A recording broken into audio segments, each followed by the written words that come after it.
Hello, friends and neighbors. This is DJ's Album Share, and I'm your host, DJ Roller. On this episode, I'm joined by Cassidy Snider. Cassidy is the front woman and lead singer of Cassidy Snider and the Wranglers, and you can go follow them on Instagram to keep up with their new tour dates.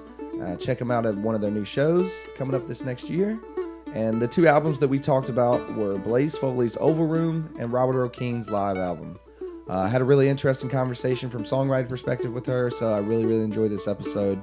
I hope you guys liked it, and if you do, please make sure you are liking and subscribing to the YouTube page. Make sure you're following along on Spotify, and you're rating and reviewing on Apple Podcast or whatever platform you're listening on. I appreciate you guys. Thank you so much for tuning in, and enjoy the episode. And if you want to support us, just support our sponsors. This podcast is brought to you by Carolina Sea Salts.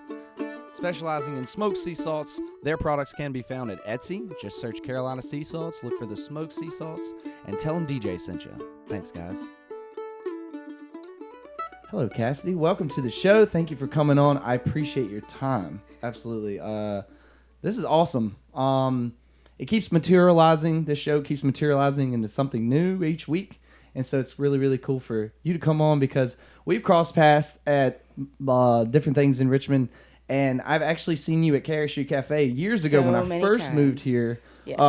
Before I even played music out or anything, I actually experienced, it was just you doing like poetry at Cassidy Cafe, I think it was, with no band. And I was like, man, fuck. Like, for myself as a musician, it's really interesting when you run across a lyricist, right? Because I feel like you're the other side of the coin for me because I'm not a lyricist, right? Like, I'm so focused on learning how to play instruments and stuff. The lyricism side of it never really was a focus of mine.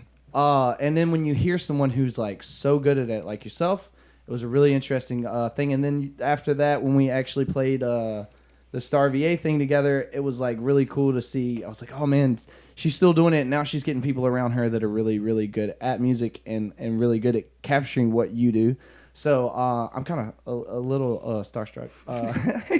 No, like seriously though, it's one thing when you hear another musician, you're like, fuck yeah, that's awesome. And then I get to talk to you now. So thank you for coming on. For people who don't know how the show works, I asked you what was an influential album for you. And you chose Blaze Foley's The Oval Room, which to me was like, not.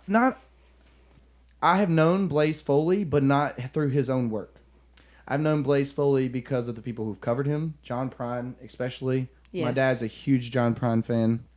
And then, of course, you have country greats like Townes Van Zandt, songwriter great, but you have like Lucinda Williams, Willie Nelson, Merle Haggard, Lyle Lovett. You have like tons of people that covered him that made an impact in the music industry. And so I'm curious as to what brought you to this album, and if anything, what kind of influence has it had on you as a musician? Well, first off, thank you so much for having me here. This is absolutely great. When it comes to Blaze Foley, it's funny that you mentioned how you had first seen me perform. Mm-hmm. It's how so many people have first seen me perform. And it was me at my most vulnerable. It was me playing without any musicians. That's so tough. And just doing hand to chest. Yeah. Exactly. And that was what maybe the most impressive thing to me was your ability to do that without a group. It was me just trying to, I don't know, make up for something that I feel like I was seriously missing. I was so self-conscious about performing by myself. So I felt like I have to make up. I have to show people I have this rhythm, that if I had an instrument in my hands and took the time to learn it, that I could master it, that my music does make sense. And that's a very powerful statement because I feel like that's what we're all trying to do. My music does make sense. My music does make sense. Please believe me, I understand. I have an ear, and sorry, I love that. Without blowing my head up in any way, you have to be confident in what you're putting out. I have a good ear. Mm-hmm. I don't have an instrument in my hand, but I have that good ear, and I have this voice, and I have my lyrics. And Blaze Foley, his lyrics always pinched my core because he was funny, he was political, he was honest, he was vulnerable. It was like this visceral being just exploding with all the emotions. And that's what I felt like I did on stage. So picking such a songwriter, I wanted to find inspiration with someone who had strength in that art that they crafted and maybe not so much strength in their everyday life because Blaze had it hard.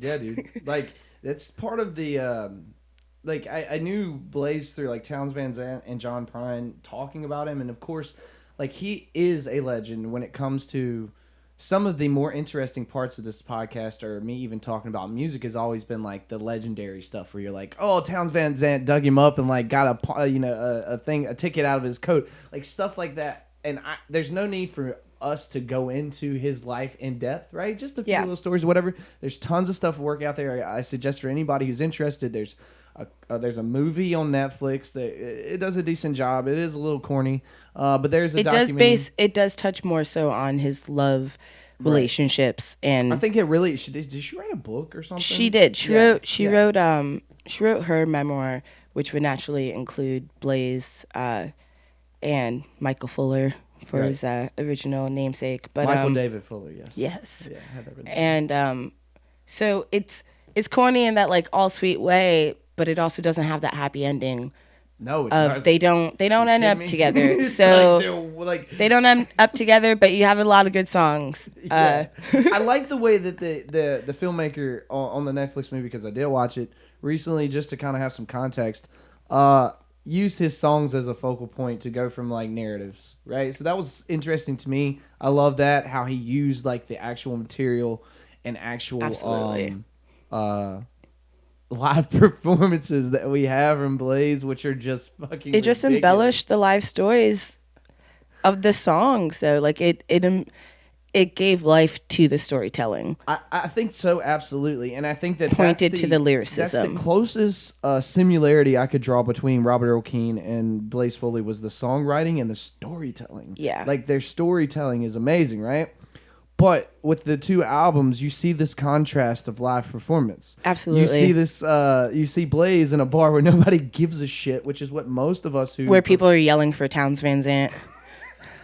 Can you fucking imagine? It's like, is anyone yelling Freebird? Freebird! Yeah. I think that what most people don't realize who are not musicians is that that's the majority of the gigs you play. Yeah. The crowd talking over you, like, whatever, no one's paying attention to you, and you continuously getting frustrated because you're like, I know if you listen to this, if you paid attention, you would like this, you know? And I feel like Blaze had tons of frustration like that. And in the contrast, the Robert Earl Keen album, he's actually at, like, a music hall in Dallas. Yeah. So, like, there's a whole, you know, those people are there to listen to him. So that was the one thing that was, like, a similarity, contrast between the two albums. Another thing for me was an also contrast was their arcs. Again, like you said, like, Blaze's just had this, like, and a lot of it was self-inflicted, you know what I mean? Because, and I mean, I had a couple beers a day, and, you know, whatever. Like, I feel like it's something we all fall into. Blaze, to me, was always the story of the musician that you try not to be like. That, you know, he has all the talent in the world, but you don't want to fuck up by being a drunk or whatever, you know, or even like that, the last album he recorded, like, that was the last bar that would let him play in Austin. Yeah, no, absolutely. They tried to kick him out during the middle of the record because he got in a fight with a dude. But the thing, though, is, like, I feel like there's two types of artists in that sense that you don't want to be like. And there's artists that could have everything going for them, that know how to pull all the cards. But, can I swear? Absolutely. Okay, but they're just a goddamn asshole. Yeah. But they know how to pull all the cards. But that's the artist that you don't want to be like, because they're gonna fucking crash and burn. Or you have the artist that just can't get their leg up, like the artist that has all the gifts, and, like, everyone's getting frustrated because they just take opportunity after opportunity after opportunity, and they still don't get their fucking ass up. Yeah. Or like reading a box of what's on the box of a tampon in a recording studio. Like, yes, exactly. So you're just like it's because they're like, I don't want to give in. It's more than that. It's why he had so many political songs. It's fuck like, the man. It's fuck the man, and it's saying, I don't need to have a house. I have my car.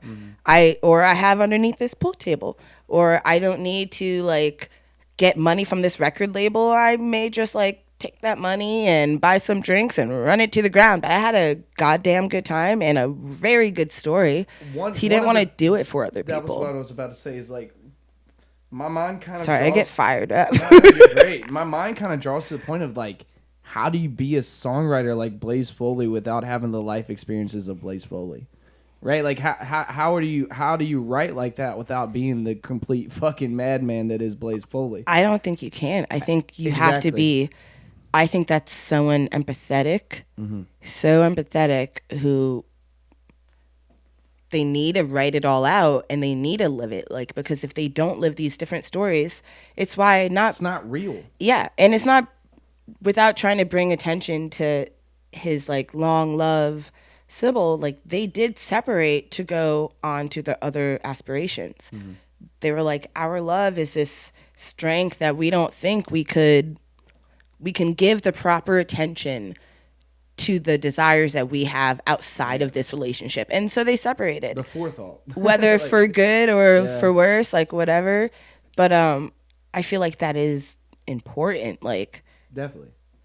And I think that part of my job in this aspect is to bring up like cool facts about Blaze or cool facts about the artist. And like, there's so many things you can sit here and talk about.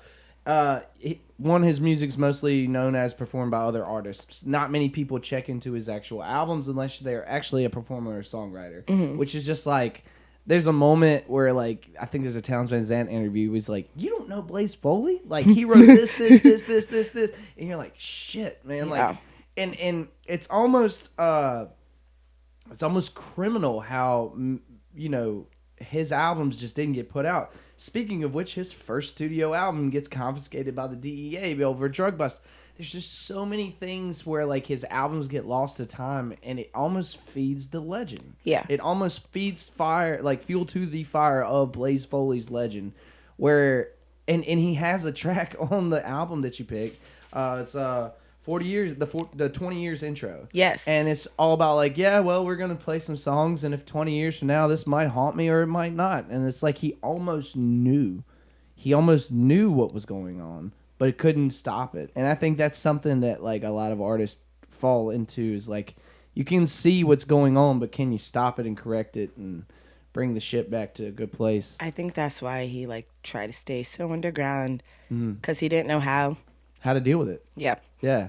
That's crazy, man. That's so wild. I love Blaze because, like, he was the definition of a rebel to me. It was like, fuck your shit, fuck the system, fuck how you want to do it. And the funniest part of a bunch of his quotes are just him talking about writing songs where he's like, a song just is. To me, where it's just like, the greatest songwriters or some of the better musicians I've ever been around they just are. They don't necessarily worry about recording it or somebody liking it or disliking it. It just is, you know, it has a moment. Now, as far as the music on the album, for me, Cold Cold Wind was one of my favorite tracks. Cold World. Excuse me. Thank you. Cold World. I can't read. I literally looked at it. Sorry, I cover that song at a... No, it's a great song. Very often. I love... Thank you for correcting me. I needed it. What are some of the songs off the album that... obviously, you say you cover that song. What are some of the songs off the album that mean the most to you? And, you know, do you cover them? Yeah. Like, let's talk about that. Yeah. I cover Cold World a lot in my gigs around town.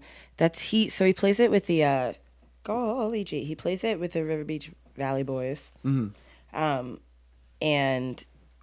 Beaver Valley Boys, and it's a perfect harmony song. It's so great. So I have a 5-piece band all together, so harmonizing is so great, and you just do this like nice, romantic, slow. Ain't it a cold, cold world? Man, when you can pull that off too, it's just like, it's a feeling. Yeah, it's nice. And like, crowd loves it. It's warming. There's no way you're in the crowd and you hear people do like a real harmony and you don't feel it. Exactly. Like, I'm sorry. You have no musical bone in your body if you don't like harmony. Blaze, like, all the songs that I like to cover from him are the ones that are the ones that make you have to listen to the lyrics because it's so grabbing, or the ones that are so upbeat that you have to listen to the lyrics until you're like, wait, what did you say? Which is why I love this album. He's got tons of little like springtime in exactly. He has Springtime in Uganda. Yes, that was a beautiful song. Like beautiful song, very upbeat. And then about stuff that you should not be upbeat about. No, about exactly. a topic that, like, at the end, he's like, yeah, he's an evil person and nobody should ever act like him. Idi Amin. Yes, it's like, growing up playing bluegrass, you run into a lot of stuff like that where it's like a murder ballad or something where they're playing at a high tempo where you're like, this isn't a most positive song. So I can relate to that. What's funny to me about Blaze is he almost does it. I mean, a guy in Austin, Texas, singing about Uganda, or even the topic of like what's going on in that and era. No one gave him any credit. No one gave and they just thought like Blaze has his head in his ass, like he's got good picking fingers and he can write a tune, I guess. But here he is writing such a political statement about the former president of Uganda, who self-proclaimed himself so many different medals and titles that actually had no weight at all. Like that's literally you just waking up one day and saying, I am the United States president. Yeah. And what? to have the no one expected it from him. I don't know what the correct term, if it's humility or what the term is, but to have what Blaze had to go in such an upbeat way. Yeah, I'm gonna sing about this, and then I'm gonna make you like almost like hop along or sing along or dance along or feel along with the song, and then you realize that it's about some fucked up shit. It's almost a psychological way to deal with some of that stuff where you're like, you don't want to hear about this, but I'm gonna sing it to you in a way that you like it. So I don't know. The dude is amazing. He has inspired some of my biggest musical influences. Is what always brought me to Blaze. And I'm curious, are there other musicians that he inspired that you also generate towards? I mean, for me, it's John Prine. Okay. And I know a lot of people in town love Towns Van Zandt. Yeah, and those are the two that are the most connected, right? But I'm just curious because there's tons of other musicians that play his music. One connecting our two artists that we're talking about, which is Lyle Lovett. Lyle Lovett is the outlier. He covered Election Day. Yeah. Blaze Foley's Election Day. Yeah, exactly. And he was like, not to jump ahead really quickly, but he was good friends with Robert Earl King. They actually went to college and roomed together. Okay. Yeah, so they lived together when they were in whatever. They were Aggies, and I think I'm not sure what, it's a Texas town, Texas A&M, but they were roommates together. They played music together, and I guess we'll just go ahead and pivot. Part of the live album, one of my favorite songs is the Front Porch song. Okay. Because they sit there and they talk about how they would wake up in the morning on Sunday morning and there'd be beer cans all over their front porch, and they lived next to the Presbyterian church, and they would play gospel music, bluegrass gospel music for the Presbyterians as they came out of church. Him and Lyle Lovett. And it's just this, to me, the Front Porch song is such a great storytelling song. And part of Robert Earl King's greatness to me, in his later albums, The Road Goes On Forever, The Party Never Ends, Merry Christmas from the Family, all the stuff is like storytelling stuff. His famous stuff is storytelling stuff. Now, he's had successes here and there in other places. Other people have covered his music. But for me, King's greatness is in that realm. But having this album, what's amazing to me is how he plays with all the genres. Like, he doesn't stick to one thing. When I was listening, I was like, okay, I'm thinking that it's going this way. And then it just takes a swift turn. And he honestly, for the albums coming out in the same year. Yeah, relatively same year. I'm not exactly sure with the Blaze album. So this or is, it was actually, he died, right? So. Yeah, no, it was. He recorded The Oval Room 4 months before he died. This would have been relatively same. It was released in 1988. I believe Blazes was in December, and Robert Earl King's live album was released in November. I tried to pick that same, but Blazes stuff is so undocumented. But both in 1988, both like putting it out there then. From the Austin music scene, which is something that I really, I aspire to be around, because like there's such a blend of genres in that scene in that time period. And Austin is synonymous with being like one of the greatest music capitals on the world when you're talking about blues, country, folk music. I mean, even back in the day, Bob Wills. I don't know if you're familiar with Bob Wills, but he's like Texas swing, dude. Like he's like the guy back in the day. Waylon Jennings in the 70s has a song, Bob Wills is still the king. You know what I mean? So there's tons of like... That's what I love about these two albums. Yeah. Like they incorporate... Like, they incorporate so many different genres. They incorporate rockabilly. They incorporate the, like, blues. They incorporate rock a little bit. They have, like, that bluegrass feel. They have that folk time storytelling. Like, I think both of these albums were almost a little before their time. Yeah. But, like, for me, the Blaze album is definitely, like, if Blaze would have came around in modern times... You can listen to Blaze album years, like... I'm not going to say year after year after year, but his Oval Room tune and his World War III tune. Oh my God! Is all about Reagan. It's all about the Reagan time and the new Reagan's Cold War. Yeah. And yet you can listen to it when it was re-released in 2004. You can listen to it, and that was in the first Bush time. Yeah. And then you listen to it again, maybe even in like. You know what's crazy about that? The most recent times, and you're like. Wow, so ahead of his time, because he is saying the same shit that I'm like trying to look for the words. Right. And also too, it's almost like I keep getting this feeling from Blaze's music where it's like he's speaking from the grave. He knew this. It's that it feeds into his legend. It feeds into the legend of Blaze Foley, because it's almost speaking to us from 40 years ago.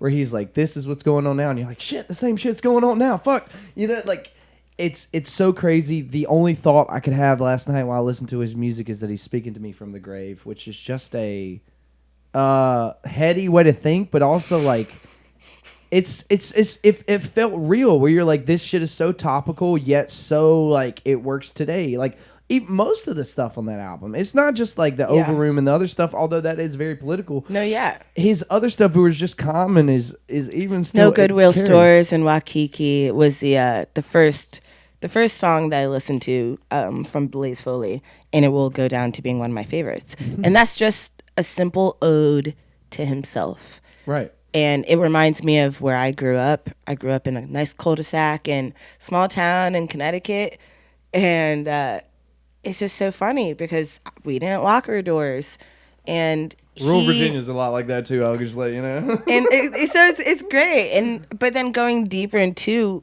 how he's just writing the song, an ode to himself, where he's just like, hey, I don't even have any doors to lock. I don't have a house. I don't have a car. And like, I get most of my clothes from the Goodwill store. They call me the duct tape Jesus or duct tape Messiah. Yeah. And it's just like, but I'm so happy. And the song, once again, is set in such an upbeat melody that you're just like, oh yeah, he's so happy. He's got no doors to lock. He has no car, but he's great. No worries. All these things that people would normally like me as someone who's riddled with anxiety, like would be fucking freaking out about sleeping in a trunk of a car with no seal. Yes. That's one of the quotes he has on the album. It's like, I've been sleeping in a trunk of a car with no seal. Townes Van Zandt's girl one time ended up wrecking his car, and he was sleeping in his car. That was his home. And she was just like, oh my God, I'm so sorry. I'm a home wrecker. But then he crashed in their couch for a while. And then he eventually got a room his first room to rent. And then he was killed. Unfortunately. Weeks later. Unfortunately. Over a good cause. Fortunately, too, we have all of his amazing music. Again, I think all of that feeds into the fucking legend that is Blaze Foley. Yeah. Like it's such an interesting thing, because to me it felt like he knew what was going on, which may be why he was so like whatever about it. But no one else have I ever listened to their music has anyone known where they're at in the place and time. Yes. like he has. Like he knows from the start of the song to the end of the song. He knows it's like, all right, this is a finite thing. This might end tomorrow. Like, and I hope y'all like this, but nobody's paying attention to me, so fuck it. Like, yeah. That's a weird done. And nobody's paying attention to me. It's literally fuck it. You said it so perfectly. Honestly, it's such when you're listening to it. And to have it that easy, I feel like so many musicians. So sorry. No. I feel like so many musicians wish that they had it that easy. Yeah. At least the comprehension of it that easy, right? But like just maybe in the sense not of like dealing with the crowd or whatever, but they wish they could deal with what's going on in real time. Yes, exactly. And I suffer from that completely. I compete. And dude, people who listen to podcasts are so tired to listen. I compete in mandolin competitions, but like in that moment where you're just like trying to like do the thing, it's so hard to like. He had an ability to be like, this isn't the biggest moment in the world. This isn't, there's a quote he had where there's like, a few years ago you weren't here, and a few years from now you won't be here. Where it's just like he had this understanding of time and this comprehension of like being finite that a lot of people do not have. And for me, the Robert Earl Keen album, although he is a much more lighthearted and he does a lot more cool things, it does have this.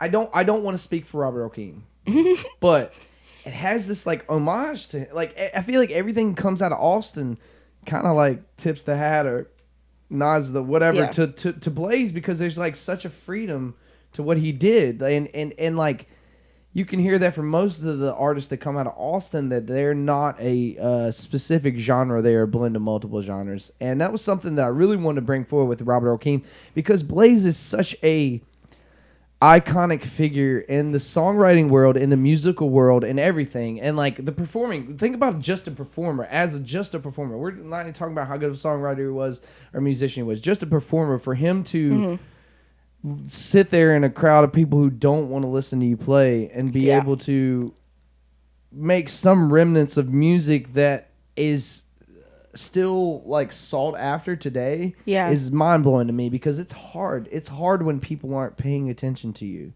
When you're playing music and when you're just wallpaper and people are just there to drink beer, that is probably one of the most difficult yet challenging things I've ever done musically, to where like it's definitely a challenge, and I kind of like it, because I like to see if I can catch your attention. I like chaos. I like to see if I can catch your attention. You know, I want to pop you and then be like, and I'm curious. I like to read people's faces. I'm like, give me your. We're probably not going to talk after the show, so I'm just looking at you to gauge how do you like this. Is there anything I can change? And when you see that little turn in someone where they're like, I'm not paying attention. What was that? When you see that little, what was that? It's like, oh, I'm like fishing. I'm just like, oh, hooked him, got him right here. This is my end. And so for him to be so steadfast in his ideology and his thought process, to stay in his character of like, I'm just going to sit here and talk, and the song's about this and God, I don't have that patience. And so that's very like, was very adhering, and I'm just at all. It was so hard to pick an album with this freaking album, dude. It was so hard. I feel like I did the best I could. I think you did a great job. Thank you. I honestly really do. I had such a fun time just listening. So I'm glad that you listened to the album and that you enjoyed the album. My one question for you on my particular album is, had you ever listened to this artist before? Is this your first experience with him, or had you delved into it? Or so I have a lot of very musical friends who I know. I have heard them singing these songs with no record of where they come from, and I feel like I've learned to just stop asking and I just listen, because more often than not, they're playing old time tunes that are just hard to find. So I just try to pick up where I can. But this, I recognized when I was listening to the album that I have heard different friends playing this, like along like trips and walks and hikes and like whatever, what have you. And I got very excited, but I hadn't actually listened to this album or listened to this artist solely on my own accord. Well, thank you, because that's kind of the point of this. Like, you bring something to me, and I feel like I want to give something back to you for coming on the show. Like, I want to give you something for coming. So, like, that I'm so happy that you appreciate it. For me, growing up, my dad was a huge Robert Earl Keen fan, and actually, like, I had most of his albums growing up, which was I was spoiled. What the weirdest part about Robert is that I didn't really get into him until That's how it happens. life experiences. I don't know how many times I'm going to say this, but it's probably a million. Yeah. You got to have certain life experiences to understand a songwriter sometimes. Like, you don't necessarily get it right off. You may want to get into them because we want a 100%. lot of things. Right. But it's always going to be on the surface until that one thing happens and then that one song comes on. And then you're like, wait. So my grandfather owned cattle. And Okay. so, like, the front porch song talking about the guy whose work is never done. I've known a lot of old bulls in my life, and their work are never done. If for some reason, it makes me so sentimental and nostalgic to my grandfather, which is just not. It's not like I worked with him a lot on the farm doing that stuff or anything, but just the thought, the nostalgic, ideological thought Yes. of the ethos of what he puts out. I'm like, oh, that reminds me of my grandfather. So I feel like that's the best ability of a great songwriter. Is it doesn't have it can be vague. It doesn't have to be very specific, but Yes. for you to have that connection still, that's emotional, that makes you feel things. That is a talent that I wish I had, and I'm not envious of. But I also look at it and go, God, that's great. That's an amazing thing. Some of the songs off the album that I love are obviously the front porch song. Like I said, another one that I've actually learned on piano recently is "If I Were King." Okay, yes. If I were the king of this so crazy world, I'll tell you, there'd be some changes made. And it's so simplistic, yet so like you could apply that to the way everyone feels. If I had control and these people weren't fucking me over, there'd be different things going on right now. And so I feel like it's such a relatable song in that world that I just gravitate towards it. And it's a beautiful song. It has amazing transitions if you're talking about like musically, which is mainly what I focus on, chord transitions and stuff. But the lyrics are super simplistic yet very very meaningful. Yeah. And so I love that song too. And then I have to say this. Because I'm a bluegrass musician. And Robert Earl King, admittedly, this is the only time I'll say anything negative. Oh on the my podcast. goodness gracious. He admittedly wrote the worst bluegrass song in the world. And he says it's the worst bluegrass song, This so I'm is, not saying anything that's new to a now anybody. said statement. Just sorry. The Bluegrass Widow, dude. Oh my God. Repeated statement. It's so hard to deal with. I get what he was trying to do. And it's funny. It is cute, and that's why I deal with it. Is this like Ween making the country album?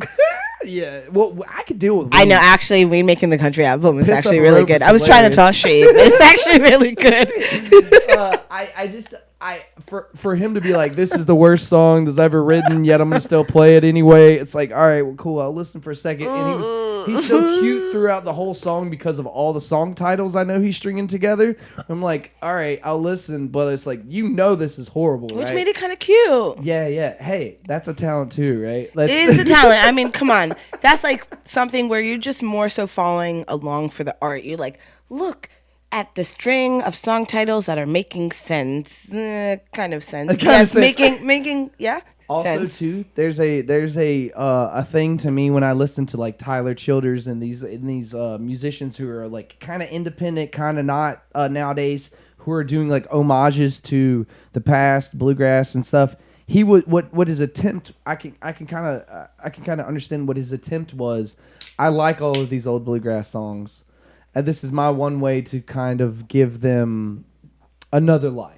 Another realm, even though it's probably the worst songs ever written. It's like I'm trying to give them another feel, another life, when you hear all the when you realize it's just song titles strung together, you're like, That all was right, like his second album released, wasn't it? Yeah, it was. And you have to be like, I'm gonna go check out all these song titles because obviously they meant something, you know. And so I'm not trying to shit on him. It's kind of funny more than anything to me is that like the bluegrass stuff that I grew up with, because when I listen to that song, all the song titles I've played, every Yes. song title he names, I know the song, I know what song he's talking about, and I've played it. I play 1,000 times with people who are 80 years old and they can barely keep the tempo. Like, you know, I've done all that stuff, which is even funnier to me personally, but I just don't know if people like connect the dots for me, you know. And Yeah. so, you know, not to end on a sour note or anything, but what are some of the things that you took away from this album that could possibly like change your perspective. I don't know how to ask this question. I really am searching for how to ask this question, and so I say change your perspective. But what's something you took away from this album that may influence you in the future, or maybe it didn't? From whatever. the live album? Yeah. Well, easy. It just like kind of like it gave more stability to my belief that what I'm doing I can do, that I can do amazing. Storytelling. You know, like it was just another piece of evidence tossed in a CD wrapped case or like on my online streams or whatever, just showing me, hey, look, yet another artist that has put out their music in such a storytelling manner. I'm having a moment. I'm sorry, because like for me, when I listen to other mandolin players, I feel that way. Where I'm just like, oh, that's another option that I can do with my abilities. And I never once thought about a songwriter listening to another songwriter and thinking of that way. So just because so many times I feel like what I get when I first started playing music with just like Hambone, just going at it, it was just a lot of people just saying like, oh, well, yeah, I really like your poetry music or your poetry writing. They're classifying your They're shit classifying already. it, and I would be like, oh, I thought I was doing music. Like I know that's what I thought. Oh my God, like I appreciate I appreciate what you're saying, but I thought it was music. I didn't just think it was like I love your poetry slam rhythm They don't know thing. how to describe they're it. appreciative of it, but they don't know how to describe it. And then I started listening to Towns, and I started listening to Blazy. Blazy, we're that close. I call him Blaze Blaze.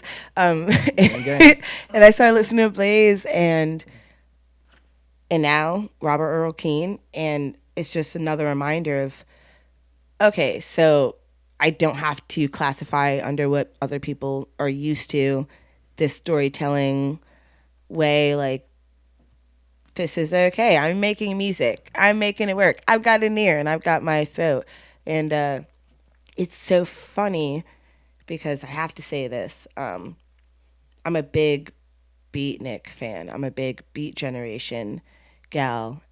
So when it comes to books, I really love Beat Generation authors because they had a way in that time after World War II, when everyone's coming home and trying to find normalcy, they had a way of disrupting things from underground, and by still writing about things in, once again, a melodic way where people could read it with a bounce and get energized and get vamped and get mad and get happy and Convey emotion. That's exactly, really while still being like, oh, this is something important, and read it and care about it. And at that same time, we have like the inspirations that went over to Blaze. Like Red Foley was in the same time as those initial Beat Generation authors at that time that were like coming up, and he was an inspiration to Blaze through the truth he was trying to say. And then it was just, once again, that rockabilly, that rebelness, that like all of that just going forth to the 80s when we have these simple comical folk that no one wants to bat an eye to, that can't seem to make it right away until maybe a few years down the line or after death. But then it makes their way to these cats, and once again it's like a whole new Beat Generation is born through folk and bluegrass and country music, through storytelling. That's amazing. And that's an amazing way to end this podcast. Thank you so much for being on here, Cassidy. Thank you for your time.